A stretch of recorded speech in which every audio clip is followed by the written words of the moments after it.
So previously we have discussed about packed arrays and unpacked arrays. So in the case of packed arrays, the we have discussed about the packed arrays and unpacked arrays. The packed arrays will look like this. That is, all the elements will store in a single row. And unpacked arrays are like normal arrays. We have different memory locations for each element. So this is a case of packed arrays and unpacked arrays. Whereas in case of packed arrays and unpacked arrays, the size of the array, the size of the array is declared during compile time only, or before compile time we have declared the size of the packed array. For example, int a of 5 and int c of 10, like this we have declared the size of the packed array before the compile time. So in this case we should in the case of packed arrays and unpacked arrays, we should declare the size of the array before initially only. So here the size is fixed, that is, if we declare 5 locations, then there will be 5 locations created and we can store the elements in the array. And we have also discussed about dynamic arrays. So in the case of dynamic arrays, initially before compile time, uh, we, we we have we don't have to declare any size. We can declare like this. Here no size is required before compile time. No size is required. Size is required only during runtime.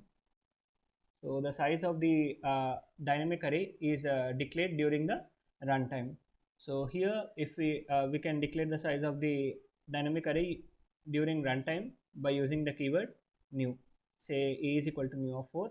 When we declare a is equal to new of 4, then 4 locations will be created and we can store the elements in this array. But here also we are mentioning the size. During the runtime we are mentioning the size, but during the compile time we know initially we don't need to mention any size. During the runtime we are mentioning the size of the dynamic array. And we have discussed some of the methods in the built-in functions in the dynamic arrays. Like we can increase the size of the dynamic array from, say, if we have 4 locations, then we can increase the size to 6 locations, or we can also decrease the size of the dynamic array. There are some built-in functions like delete, like that we can also delete some elements in the dynamic array and we can decrease the size of the dynamic array. And we can also copy the dynamic arrays. Like that we have discussed some built-in functions in dynamic arrays. So remember that initially there is no need to uh, declare the size of the dynamic array. During the runtime we will declare the size of the dynamic array. And name, here the name itself is dynamic, so the size of the array is dynamically changing. And we have also discussed about queues. So in case of queues, there is no need to declare the size at all. No need to declare the size. Here in the case of queues, there is no need to declare the size at all. The representation of queues is this. This is a representation of the queue. So int is a data type and a is the name of the queue, and followed by dollar symbol. So dollar is used for queue. So in this case, how many elements we keep on adding, the size of the queue will be dynamically increasing. So if we add 2 elements, then the size of the queue will increase to 2. Or if we add 5 elements, then the size of the queue will be equal to 5. And if we remove 2 more elements from this queue, then the size of the queue will be 3. Like this, the size of the queue will be dynamically changing according to the number of elements we insert or delete from the queue. So accordingly, when we insert number of elements into the queue, the size of the queue will be increased, and if we remove the elements from the queue, then the size of the queue will be decreased automatically. So this is dynamic arrays and queues. And we have also discussed about packed arrays and unpacked arrays, and we have also discussed about some built-in functions in queues and dynamic arrays. So up to here, is it clear for everyone, right? So if you are having any doubt, you can ask me. So I will take the case of dynamic arrays and queues only now for explanation, and this is my queue. So in the case of dynamic arrays and queues, let's say this is our dynamic array, and the size of this dynamic array, say 5. So we have 5 locations here, 1, 2, 3, 4, 5. This is location 1, 2, 3, 4, 5. Or else we can declare a queue also. This is a queue. Say the elements I am storing in the queue are 7, so the size of the queue will be automatically increased to 7 locations. So this queue will have 7 locations like this. So this is location 1, 2, 3, 4, 5, 6, 7. So in case of dynamic arrays or queues, if we are trying to store the elements into this dynamic array, say example, if we are trying to store the elements into this dynamic array, then the elements will be stored in the consequent locations, contiguous locations. Say for example, if we are trying to store element say 1, then it will go and store it in location number 1, and if we try to store another element, then it will go and store in location number 2, followed by location number 3, 4, 5, like this it will go and store in the dynamic array. So the elements, when we are trying to store in it in the dynamic arrays, the elements will get stored in the contiguous memory locations like this. If we declare a dynamic array and if we allocate the size say 7, but if we allocate only we will create a dynamic array of size 5, and if we allocate only 2 elements into this dynamic array, then the remaining rest of the 3 locations will be wasted. Since we are storing 2 elements in 2 locations, I am storing 2 and 3 in the consequent locations 1 and 2, and remaining 3, 4, 5 locations will be wasted if I am not storing any elements. So this is a memory wastage. So here a memory wastage is happening. Here a memory wastage is happening since I am not storing into the locations 3, 4, 5. And in let us take an example of queue also. So in a queue, if I declare a queue, what happens is the queue will automatically declare some so here the queue will declare many locations. Here no need to declare the size of the queue, we will simply write int a of dollar like this.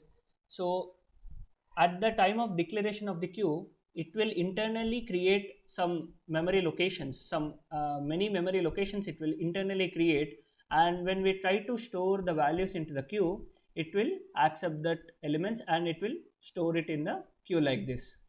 But here this is here we will have lot of space in the queue, since it is creating lot of memory locations here. Initially it will create a lot of memory locations, and when we store the elements into the queue, it will store, suppose say I have stored 4 elements, then the 4 locations will be filled and the remaining locations will be wasted. Here 4 locations will be filled and remaining locations will be wasted, and here also this is location 1, 2, 3 and 4. So here also the memory locations are contiguous, that is one of the other the elements are being get placed in here. But in the case of associative arrays, we can see, so first let's see the syntax of associative array.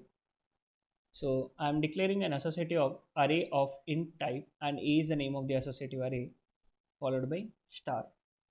So this is the syntax of the associative array. So star represents the associative array.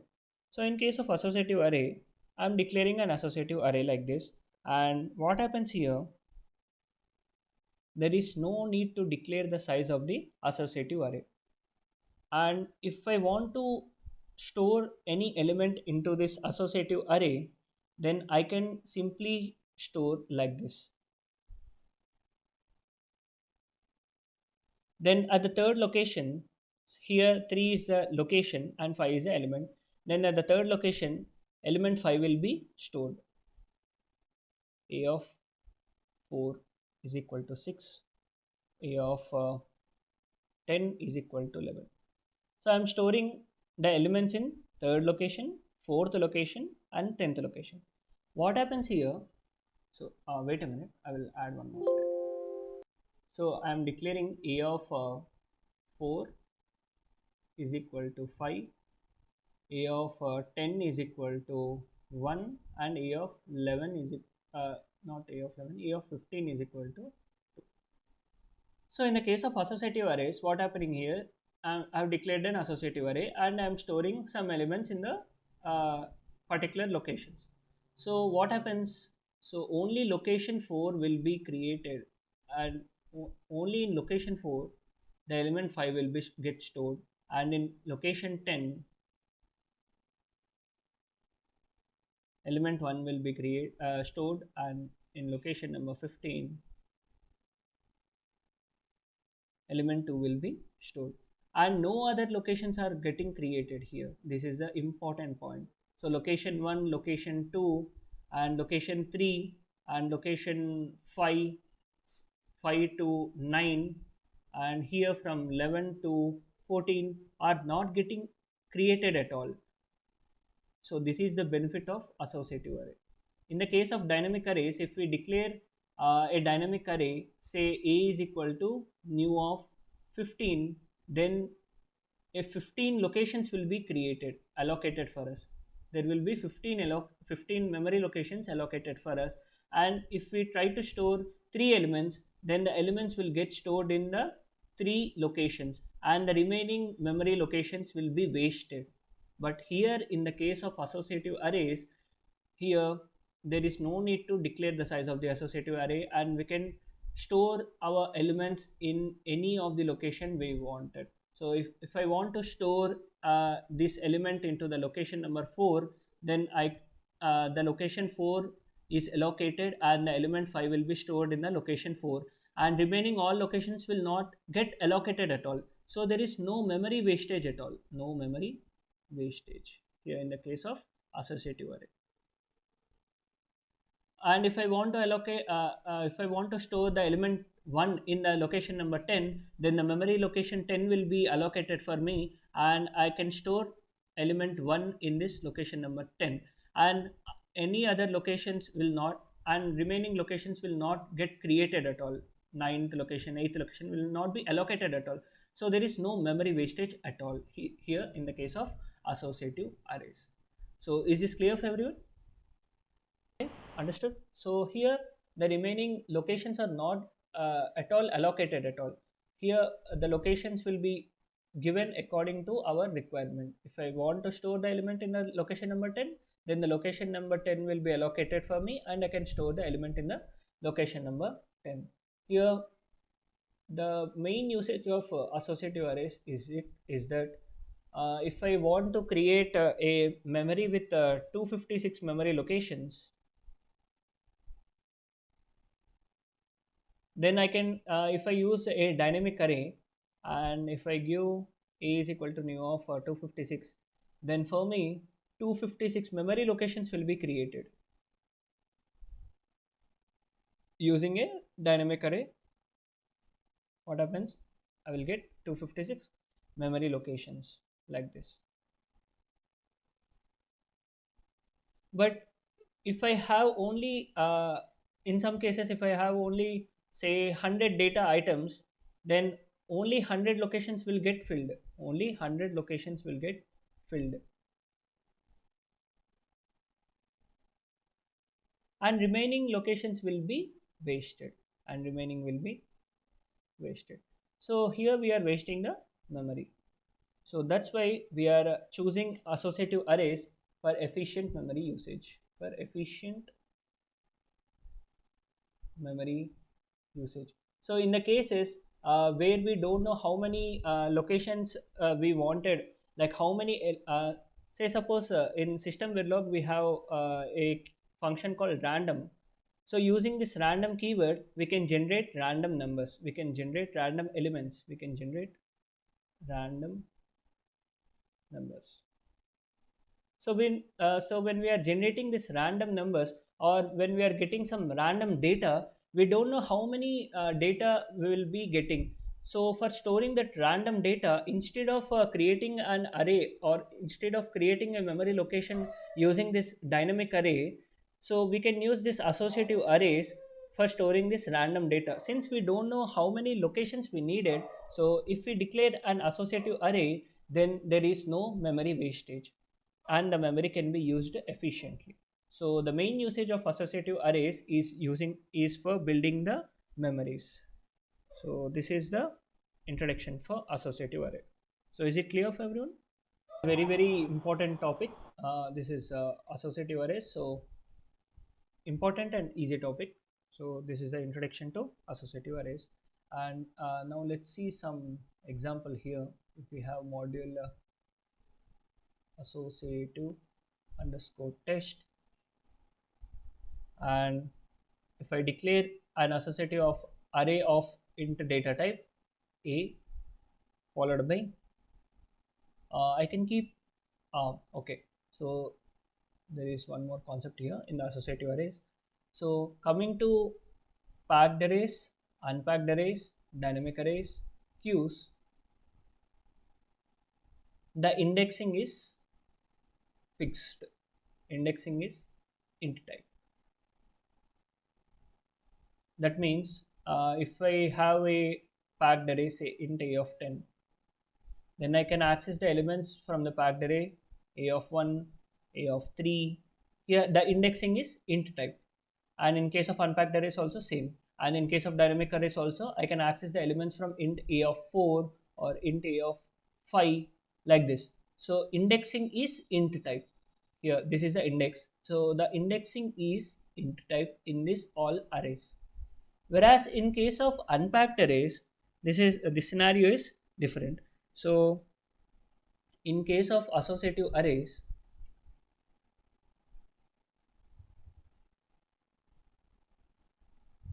the indexing we can use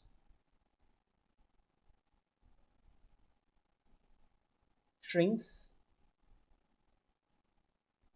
integers, strings and integers. That means I can declare an associative array, and I can store the associative array with the, and I can use the index like this. A of 2 is equal to 3. I can store like this. A of 4 is equal to 5.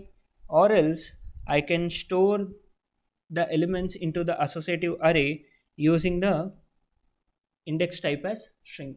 Say suppose A of um, s is equal to 6. Like this, I can store the elements into this associative array. So in the case of associative arrays, I have indexing, two type of indexing methods. I can use integer data types, or else I can use string index type, and it will accept the data. We will see in the simulation how we are storing the elements using this string data type. Don't worry how if we declare s, then what is a memory location, that is all internal process. We can just remember, we can use this string in the index also. Instead of using 4 5, instead of using integer, we can use a string for creating a memory location. Don't worry like which memory location we are getting stored. So if we want to access the number 6, then we will use a of s. Since the 6 is getting stored in s memory location, then if we want to access the 6, then we will use string data type. Or else we can use yeah, so we will see about this string in simulation. So this is how we can use the strings and integers in the indexing. So is it clear? We have some built-in functions in associative arrays also. So we have delete built-in function, This will delete all the elements in the associative array. And wait a minute. Yeah. And we can know the size of the associative array using the size, and we can use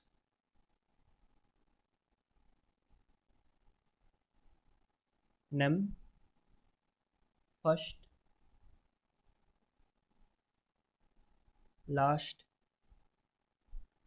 previous, and we also have exist.